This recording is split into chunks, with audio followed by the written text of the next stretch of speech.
Anti-gay slurs, a smashed cell phone, and a road rage attack.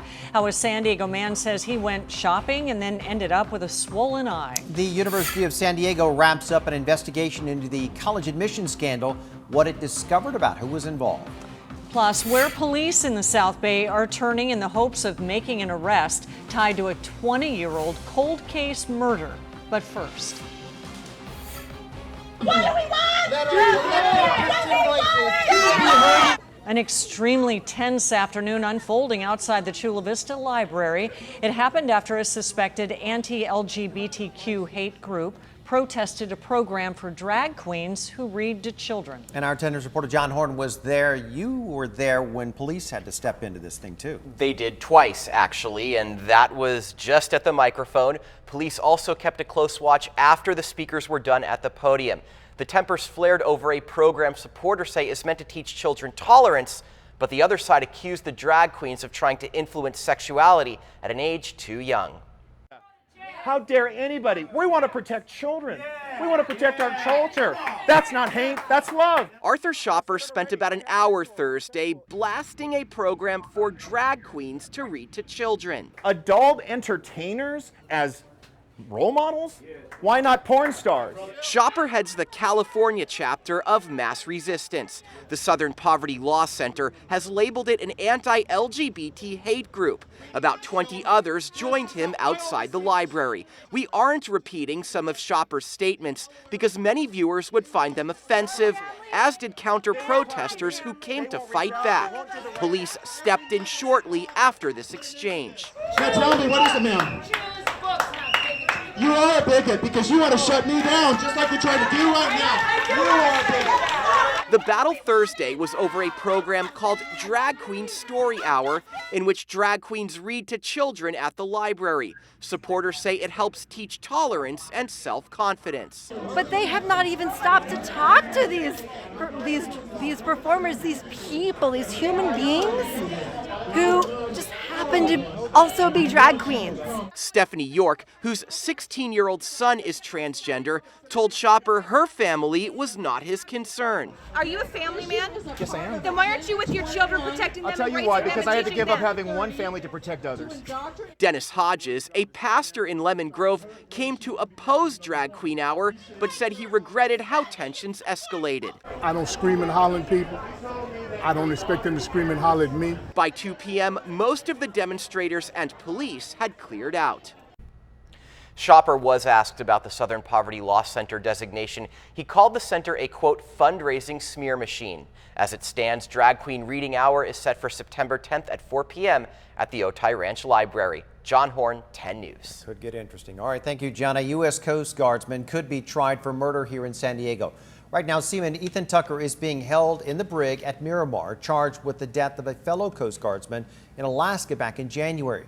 Documents say that Tucker hit Ethan Kelch in the head, leaving his body just to be found. Both were stationed on a cutter out of Alameda. The Coast Guard has not yet decided where Tucker's trial will take place, but a grand jury hearing is scheduled in the coming months. Police have arrested the man they say took a metal pipe to dozens of cars in San Diego this week. That man, Alexander Galarza, now faces vandalism charges. Police first started investigating Sunday night after somebody smashed in the windows on 10 cars in Bankers Hill. They also say the same person jumped on 11 cars near Petco Park on Monday and kicked in the windows. They responded to that call, and that's when they arrested Galarza.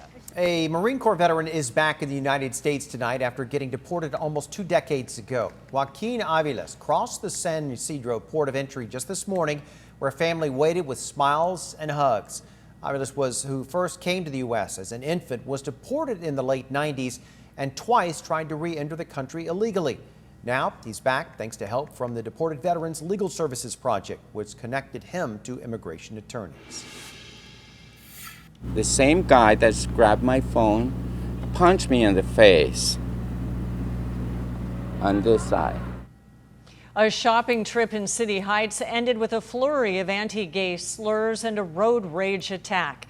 As 10 News reporter Michael Chen tells us, the victim's cell phone video shows some of that rage before it escalated.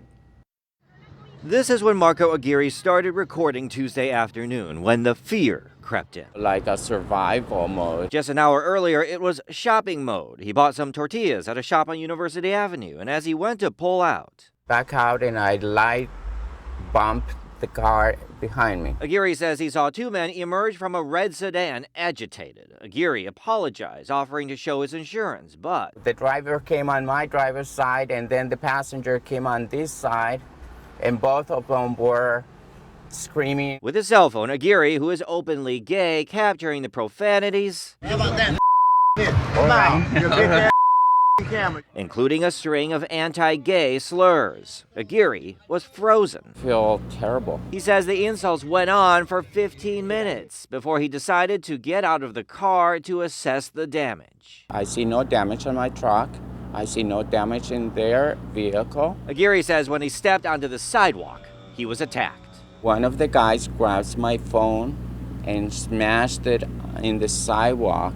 The same guy that's grabbed my phone punched me in the face on this side. Aguirre says the two men got in the car and took off, leaving him with swelling under his left eye and determined to find the two men. Because police have not identified them as suspects in a crime, we have blurred their faces. I need to take a stand. This is my neighborhood, and I don't want to feel threatened in my own neighborhood. Michael Chen, 10 News. Aguirre says that he actually recorded the entire episode up until the phone was damaged, but only a minute or so ended up in the cloud. A copy of the video has been given to police. A computer glitch on the Mexican side of the Otay Mesa port of entry forced commercial truck drivers to wait for hours while trying to cross the border. Port officials said that the software system went down yesterday and only got worse today. All drivers had to wait as much as 5 hours to cross. Others say waits like this have been routine over the years. They say a major factor is the construction of the border wall. The people that are building the wall are busy doing that. So we have to be, instead of being two lines, it has to be only one. And the system is still down at the hour and trucks are still backed up. Right now, there is no word on when things might be fixed. Chula Vista police hope a new TV series can help catch a woman who's been on the run for close to 20 years. It stems from a November 1999 murder when Sergio Morales and his wife answered their front door. They met a woman who claimed that she was a neighbor looking for her lost cat. The couple left her on the front porch and went to look for the cat. When they got home, a man armed with a gun rushed inside and shot Morales, killing him. Well, that man was sentenced to life in prison in 2015, but the woman disappeared and has been on the run ever since. I made her a promise, and that promise was I will do everything I can within my power to try and help solve this case. Now police hope the new TV series called Journey to Justice will help them dig up new leads. The University of San Diego says none of its other employees were involved in the college admissions scandal. The school just released the findings of an internal investigation. It found that only former men's head basketball coach Lamont Smith was involved. It also determined that no other student was involved besides the son and daughter of a Laguna Beach developer. Smith left his job before the scandal broke after getting arrested for domestic violence. Right now, he isn't charged in relation to the scandal. Immigration judges in San Diego will soon give priority to asylum-seeking migrants who have been sent back to Mexico to wait for their hearings. Starting next week, the National Immigration Judges Association says only people in the Migrant Protection Protocols program will have their cases heard. Most of them don't have lawyers, which they say can often be the difference between gaining asylum or not. Because of that, activists worry that this is just a way to quickly deny asylum to thousands of migrants.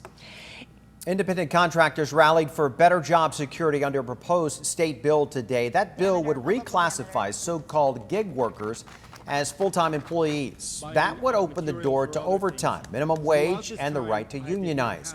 The bill was authored by San Diego Assemblywoman Lorena Gonzalez, who said this is necessary.